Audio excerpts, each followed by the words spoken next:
Hola, es un placer tenerte aquí. Antes de comenzar, suscríbete al canal y dale like al vídeo.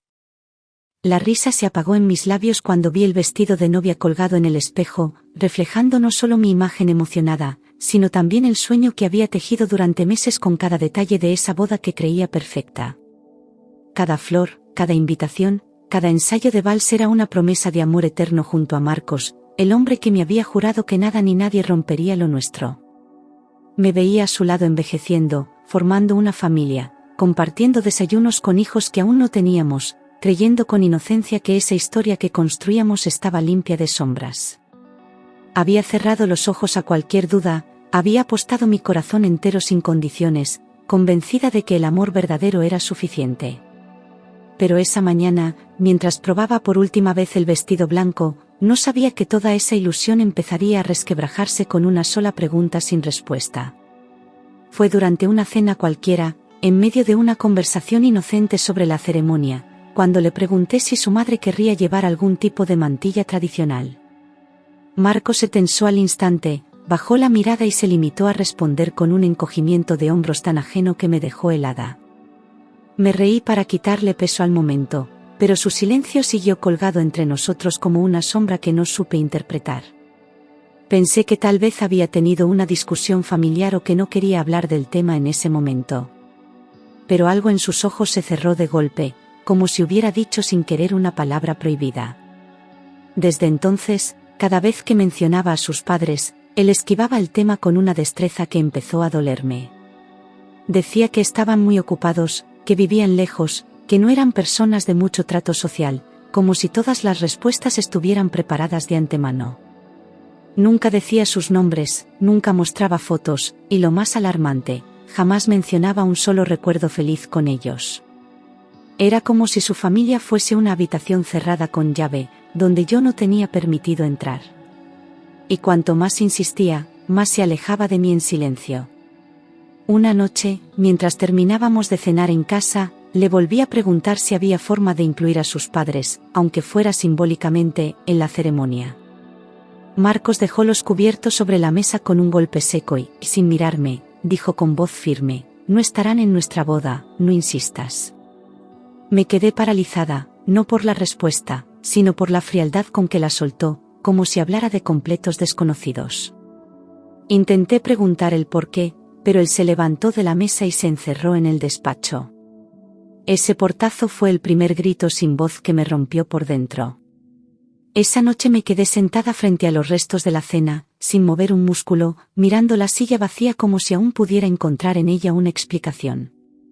¿Qué clase de hombre se niega a que su prometida conozca a su familia? ¿Qué historia tan oscura se esconde detrás de un «no insistas»? Me dolía no solo por mí, sino por lo que significaba para nuestro futuro, un vacío, una parte del que yo no alcanzaría nunca.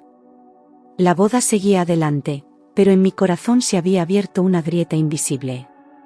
Y ya no podía fingir que no la sentía. Empecé a hablar con mis amigas, a desahogarme con frases que antes no me atrevía a decir en voz alta, como si al nombrarlas se volvieran más reales. Algunas me miraban con compasión, otras con franca preocupación, y todas coincidían en lo mismo: ten cuidado, algo no cuadra. Yo me resistía a creer que el hombre que amaba pudiera tener secretos tan graves, y me aferraba con uñas y dientes a la versión que él me había vendido. Quería pensar que el amor bastaba, que lo demás era ruido externo. Pero cada consejo sembraba una duda nueva, cada silencio suyo pesaba más. Marcos terminó diciendo que sus padres estaban enfermos, que vivían en una ciudad lejana y que los médicos no recomendaban viajes largos. Añadió que ni siquiera tenían buena conexión a internet, que por eso no podían hacer videollamadas ni participar en los preparativos. Al principio quise creerle, quise aferrarme a la idea de que todo tenía una explicación lógica, aunque me sonara demasiado conveniente. Pero su tono era demasiado mecánico, y su mirada evitaba la mía como quien oculta una vergüenza. Algo no encajaba, y lo peor es que ya no sabía cómo preguntarle sin romper lo poco que quedaba. Cada vez que intentaba tocar el tema, Marcos cambiaba de conversación con una rapidez que me hería más que cualquier respuesta. Hablaba del menú, de la música, del color de las flores, de todo menos de lo único que yo necesitaba entender, su familia. Me sentía como una intrusa en su vida, como si solo me permitiera conocer la parte que él había maquillado para mí. El silencio crecía entre nosotros, espeso, incómodo, imposible de ignorar. Y yo, que antes soñaba con un para siempre, empezaba a sentir que tal vez ni siquiera lo conocía del todo. Una tarde, mientras revisaba algunos correos impresos por él, encontré una dirección que no correspondía con lo que me había dicho. Marcos me había jurado que sus padres vivían en Zaragoza, pero esa dirección estaba en Madrid, en un barrio que conocía bien. El corazón se me aceleró como si hubiera cometido un crimen, pero la verdad brillaba en el papel con una claridad que no dejaba espacio para dudas. Me senté en el sofá, con las manos temblando y la mente en blanco, tratando de buscar una razón que justificara esa mentira. Pero por primera vez, la confianza empezó a derrumbarse como un castillo de arena. Guardé ese papel como si fuera una prueba secreta, una semilla que me taladraba por dentro cada vez que lo miraba sin que él lo supiera. ¿Qué clase de hombre miente sobre algo tan básico como la ciudad donde viven sus padres? ¿Qué más podría estar ocultándome? La boda se acercaba, pero mis certezas se alejaban, y cada gesto suyo comenzaba a parecerme ensayado. Ya no podía dormir bien, soñaba con pasados que no conocía, con nombres que nunca me dijo. Y aunque aún lo amaba, algo dentro de mí se estaba rompiendo sin remedio. Una noche, mientras él dormía profundamente a mi lado, me levanté en silencio y fui hasta su despacho con el corazón a punto de estallar. Sabía que lo que estaba haciendo era cruzar una línea, pero también sabía que no podía seguir adelante con tantos vacíos en el alma. Si no confiaba en él lo suficiente como para preguntarle cara a cara, entonces debía buscar respuestas por mi cuenta. Era arriesgado, sí, pero necesitaba la verdad, aunque doliera. Porque ya no quería casarme con un extraño. Busqué entre los cajones, entre carpetas de trabajo, facturas y sobres viejos, hasta que encontré una hoja arrugada con una dirección escrita a mano: calle Valencia, 18, tercero derecha, Madrid. Era la misma que había visto antes en el correo impreso, lo que confirmaba que no era un error ni una coincidencia. Mi pulso se disparó al imaginarme allí, frente a la puerta de sus padres, escuchando verdades que Marcos me había negado. Dudé durante unos segundos, pero el impulso fue más fuerte que el miedo. Sabía que una vez cruzara esa línea, no habría vuelta atrás. Salí de casa temprano, con una excusa torpe y una ansiedad que me quemaba el pecho, mientras el tren hacia Madrid avanzaba como si me llevara directamente al corazón del misterio. Cada parada era un golpe de realidad, una pregunta sin responder que me sacudía por dentro. No sabía qué me iba a encontrar, ni si estaba preparada para escuchar lo que nunca se me había dicho. Llevaba años confiando en Marcos, creyendo que lo conocía de verdad, pero algo me decía que estaba a punto de descubrir a otro hombre. Uno que nunca había querido mostrarme quién era en realidad. Cuando llegué a la dirección, me encontré con un edificio antiguo, de esos con buzones oxidados, ventanas rotas y un portero automático que no funcionaba. Las paredes estaban cubiertas de grafitis y la fachada tenía un aire de abandono que contrastaba con todo lo que Marcos decía sobre su infancia normal. Subí lentamente las escaleras, sintiendo como cada peldaño me acercaba más a una verdad que ya intuía amarga. Ese lugar no hablaba de una familia enferma ni ausente, sino de algo mucho más roto. Algo que se había querido enterrar bajo años de silencio. Frente a la puerta del tercero derecha, me quedé inmóvil durante un minuto eterno, con la mano alzada sin atreverme a llamar. Imaginé todos los escenarios posibles: que nadie me abriera, que me echaran, que me mintieran otra vez, que dijeran algo que cambiara todo para siempre. El corazón me retumbaba en los oídos y las piernas me temblaban como si mi cuerpo supiera antes que yo lo que estaba por suceder. Estuve a punto de darme la vuelta, de correr escaleras abajo y fingir que nunca estuve allí. Pero algo me obligó a quedarme, la necesidad de saber. Una voz femenina rompió el silencio desde la escalera de enfrente: ¿vienes por la familia de Marcos? Me giré sobresaltada y vi a una mujer mayor, con bata de estar por casa y una expresión de curiosidad contenida en el rostro. No supe qué responder, el simple hecho de que alguien reconociera su nombre ya me dejó sin aliento. Asentí con la cabeza, incapaz de articular palabra, mientras ella bajaba lentamente un escalón y me miraba como si supiera mucho más de lo que decía. Ese nombre, dicho en voz alta por otra persona, fue como una alarma que no podía ignorar. Al escuchar a la vecina mencionar a Marcos, un escalofrío me recorrió la espalda, como si una parte de mí hubiera esperado siempre ese momento, aunque no supiera exactamente por qué. La mujer bajó la voz y se acercó, con esa familiaridad que solo nace del dolor compartido o del escándalo conocido por todos. Me preguntó si era su pareja, y cuando le dije que estaba a punto de casarme con él, soltó un suspiro largo, casi de lástima. Me miró con una mezcla de advertencia y compasión que me erizó la piel. Su silencio posterior decía más que cualquier palabra. En este edificio nadie confía en ellos, murmuró la vecina, sin apartar los ojos de mí, como si quisiera asegurarse de que entendiera el peso de lo que estaba diciendo.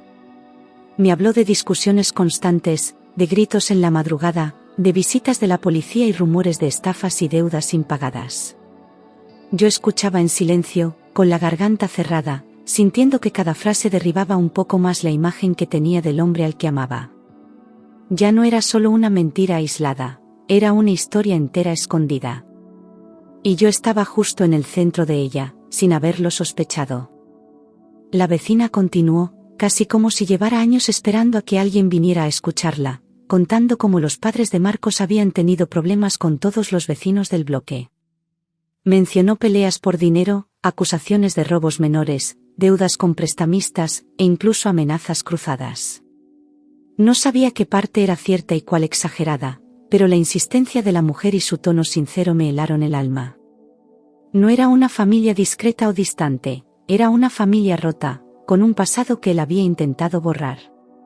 Y ahora, todo ese pasado estaba llamando a mi puerta.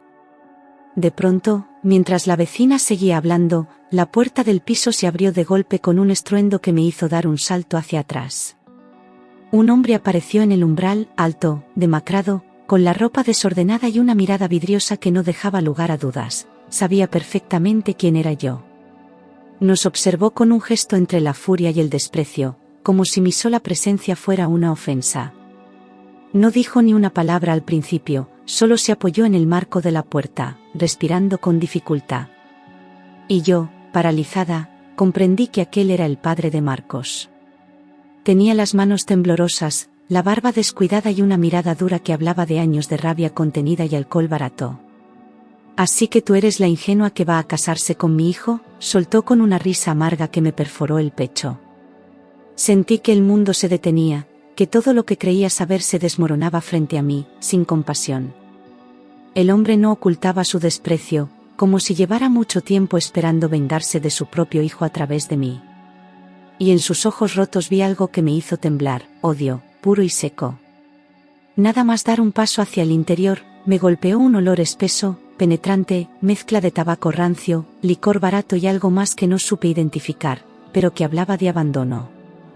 La sala estaba en penumbra, con muebles desordenados, botellas vacías por el suelo y cortinas que nunca se habían abierto. El padre de Marcos volvió a reír, esta vez con un tono aún más amargo, como si su miseria le diera derecho a burlarse de mí. Sentí arcadas, no solo por el ambiente, sino por la imagen que se me desmoronaba en la mente. Ese lugar era un espejo roto de la verdad que él nunca quiso mostrarme. «Así que tú eres la ingenua», repitió el hombre, caminando hacia mí con pasos lentos, arrastrando los pies como quien carga con demasiados años de odio. Me señaló con un dedo torcido por el tiempo y murmuró que su hijo siempre había sido un cobarde, un manipulador, un ladrón disfrazado de buen chico. Quise interrumpirle, defender a Marcos, pero algo en su voz, seca, cargada de resentimiento, me hizo quedarme callada. No hablaba para hacer daño, hablaba como quien ya ha perdido todo. Y entonces supe que estaba a punto de escuchar lo que Marcos me había negado durante años. Las palabras que salieron de su boca fueron cuchillos directos al alma. Ese cabrón nos robó todo lo que teníamos. Se fue y nos dejó con las deudas. Si tú crees que te ama, es porque todavía no te ha quitado nada. Me quedé en silencio, sintiendo que el aire me faltaba, que mi cuerpo no me respondía. No quería creerlo, no podía creerlo, pero algo en su tono, en su mirada herida, me decía que no estaba mintiendo. Intenté replicar, balbucear algo en defensa de Marcos, pero la voz no me salió. Por primera vez, me sentí completamente sola. Me explicó, sin filtros ni dramatismos, que Marcos había cortado todo contacto con ellos hacía más de 5 años, justo después de sacar varios préstamos a nombre de su padre y desaparecer con el dinero. Dijo que intentaron denunciarlo, pero que los abogados solo vieron papeles firmados y nada que hacer. Su madre, según contaba, enfermó del disgusto, y él se refugió en la bebida. Me habló de llamadas ignoradas, de mensajes sin respuesta, de un hijo que eligió el silencio como castigo. Y yo, que creía conocer cada parte de su alma, no sabía ni por dónde empezar a entender. ¿Vergüenza? No. Lo hizo por dinero, por ambición, por escapar. No por protegernos ni por orgullo, dijo el hombre mientras se sentaba en un sofá roto, con la mirada perdida en un punto del pasado. Me explicó que nunca hubo reconciliación, que Marcos nunca regresó, ni siquiera cuando supieron que estaba viviendo bien, trabajando, construyendo otra vida. Su historia no era de distanciamiento, sino de traición calculada, de abandono sin culpa. Me ardían los ojos, pero no podía llorar todavía, porque la parte más cruel de la verdad aún no había sido dicha. Y la sentía acercarse como una ola que no podía detener. Del fondo oscuro del pasillo surgió una figura encorvada, casi invisible, una mujer de pelo canoso, ojos hinchados y expresión rota. Al verla, supe de inmediato que era su madre, aunque nunca la hubiera visto antes. Se apoyaba en la pared para caminar y, cuando me miró, rompió a llorar en silencio, como si mi presencia reabriera una herida que nunca cicatrizó. Su llanto no era por ella, era por todo lo que habían perdido, por todo lo que su hijo se llevó consigo. Y en ese instante, sentí una compasión profunda por alguien que había sido condenada al olvido. Él nos abandonó, cuando más lo necesitábamos, dijo con la voz quebrada, como si esas palabras llevaran años atrapadas en su pecho.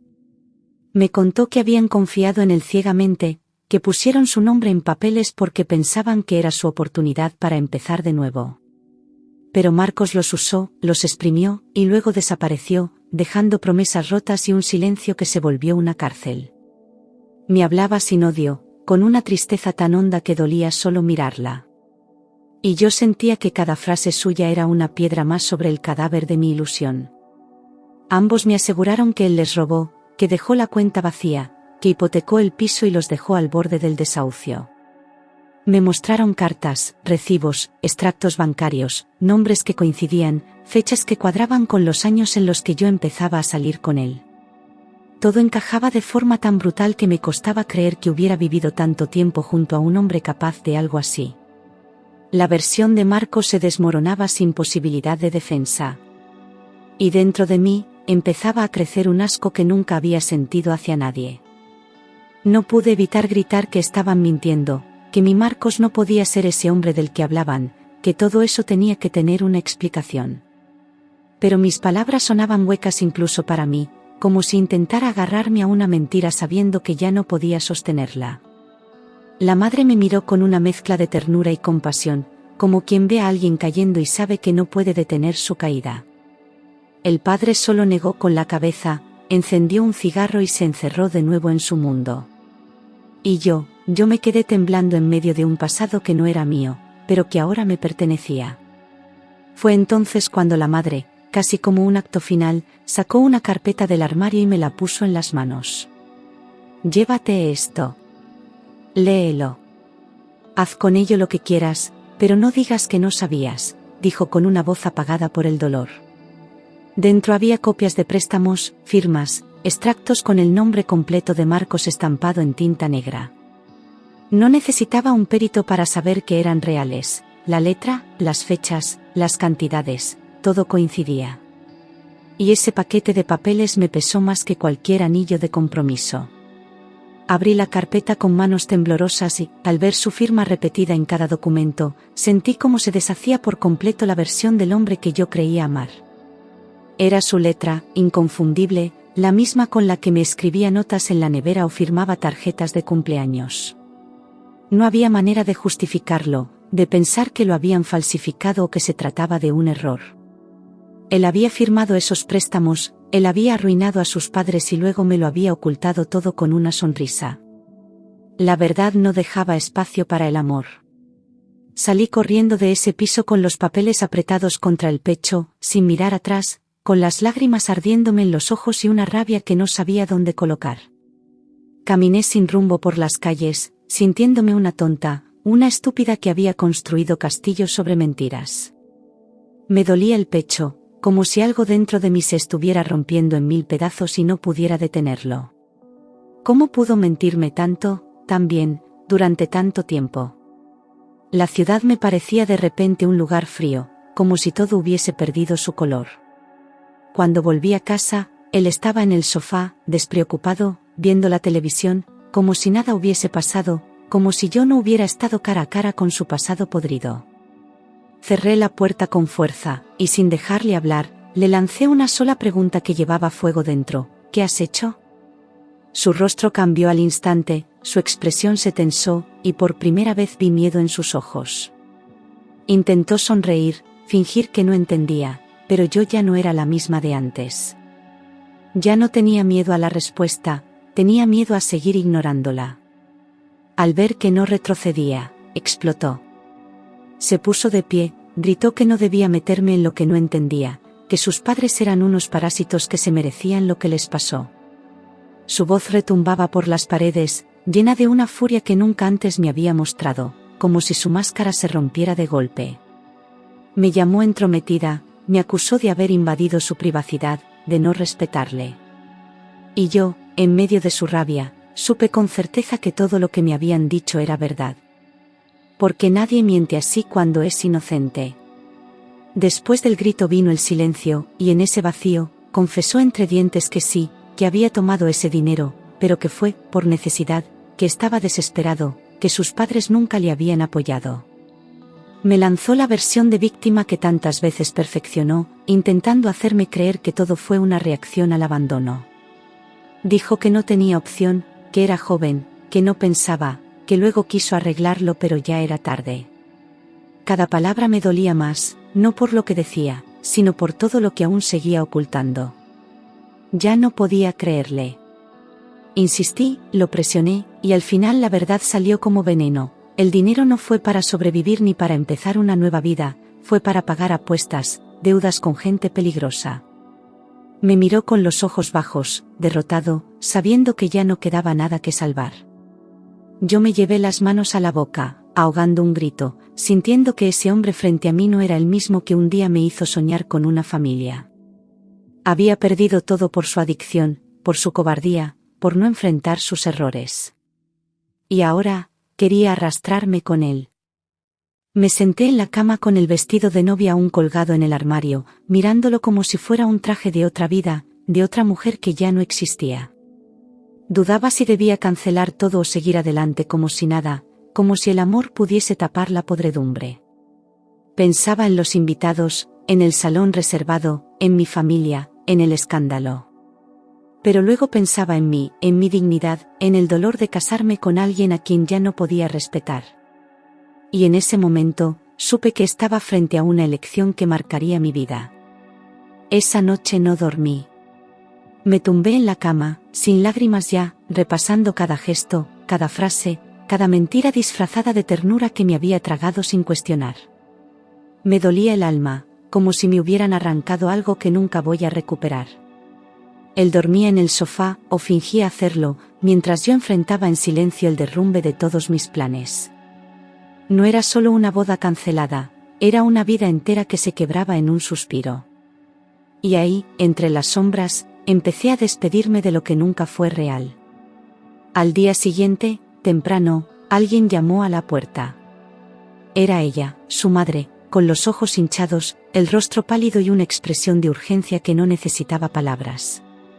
Me miró durante un segundo y rompió a llorar, como si su cuerpo no pudiera contener más dolor. Me abrazó sin pedir permiso, y en su llanto sentí un perdón, un lamento, una advertencia. No te cases con él, te destruirá, dijo con una voz rota. Y yo supe que no venía a herirme, venía a salvarme. se sentó conmigo en la cocina, sin dejar de temblar, y me contó que Marcos no era solo una herida suya, sino una amenaza constante para cualquiera que se acercara a él. Me dijo que lo había visto manipular, mentir, robar, prometer con ternura y después traicionar sin pestañear. Que la adicción seguía viva, que las deudas no habían terminado, y que el día que yo le dijera sí, empezaría una cárcel sin barrotes. Me lo suplicó de verdad, no por ella, sino por mí. Huye mientras puedas, me dijo. Y por primera vez, yo lo escuché de verdad. Después de que su madre se marchó, me quedé sola en la cocina, mirando la taza de café que ni siquiera había tocado, con la mente dividida entre el amor que aún sentía y el miedo que me invadía. Era como si tuviera dos voces dentro, una que gritaba que escapara ya, y otra que susurraba que aún podía salvarlo.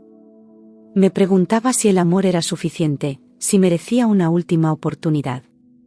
Pero cada recuerdo venía acompañado de una mentira, de una traición, de un dolor que no terminaba de cicatrizar.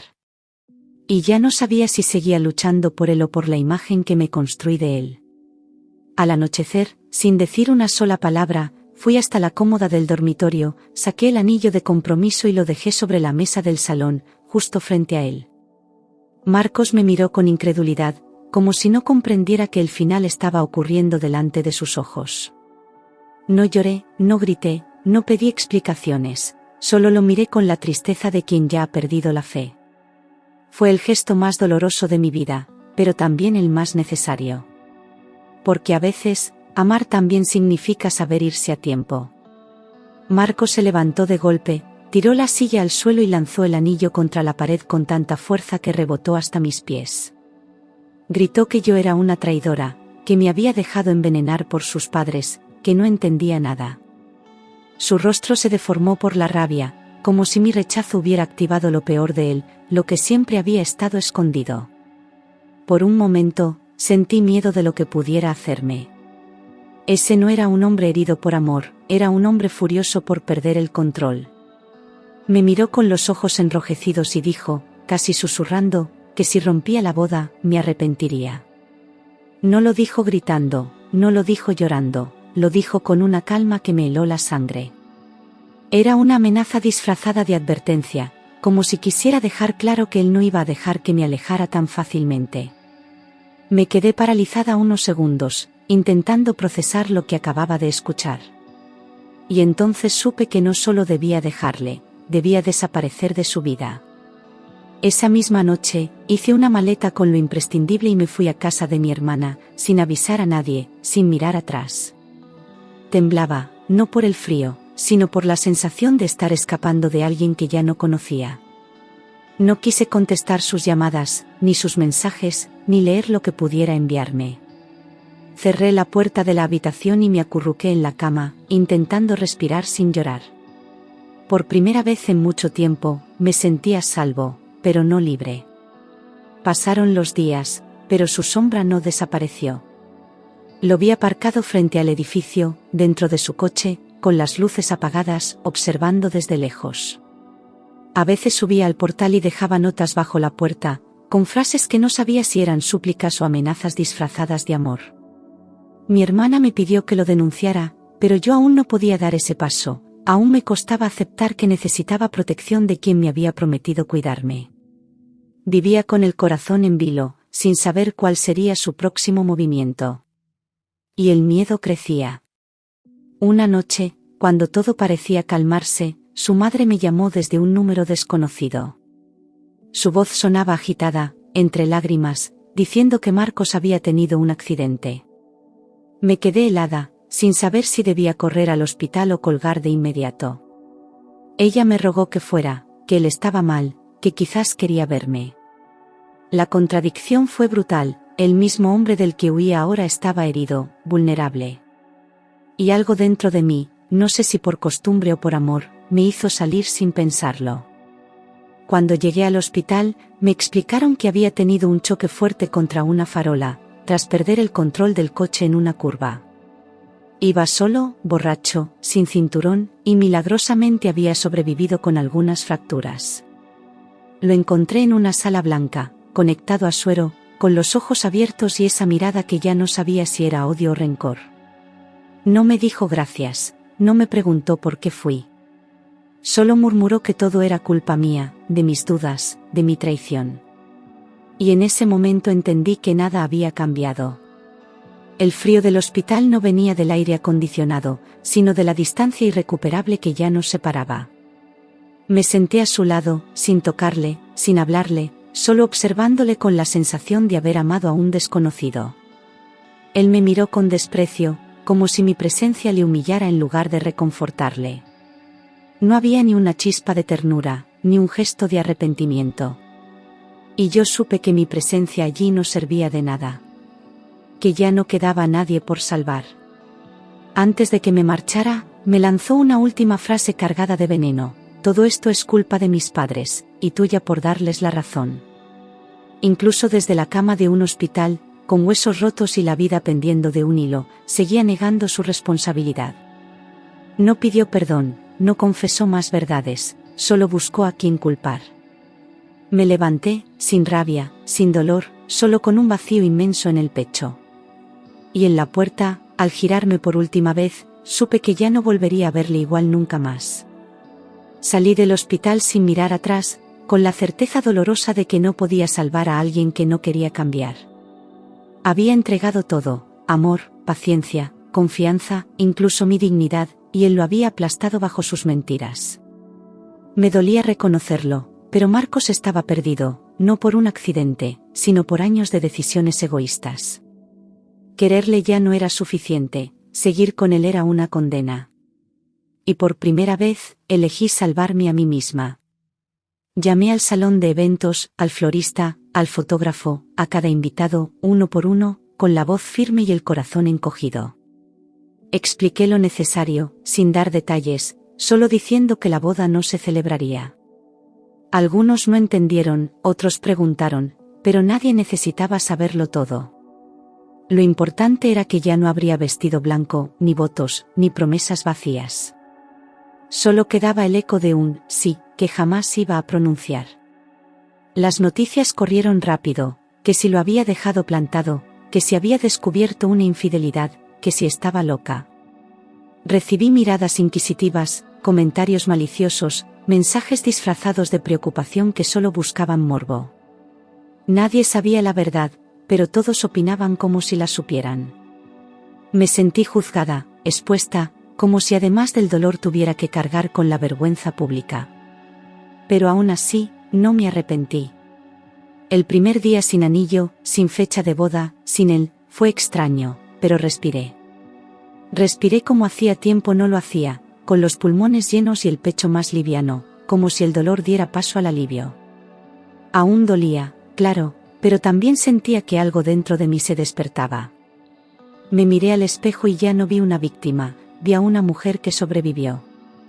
Y esa sensación, por mínima que fuera, era mía.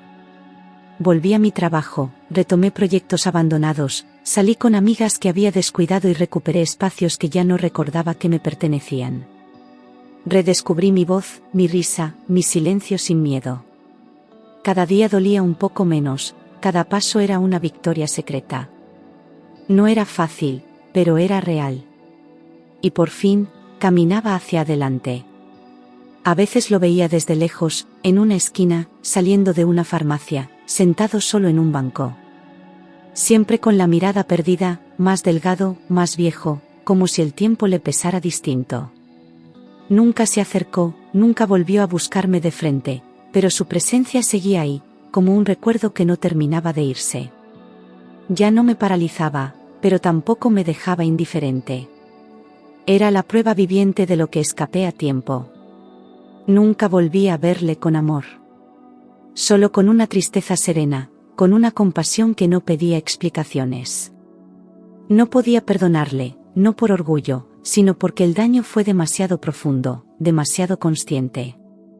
Él eligió cada mentira, cada silencio, cada herida. Yo elegí sobrevivir.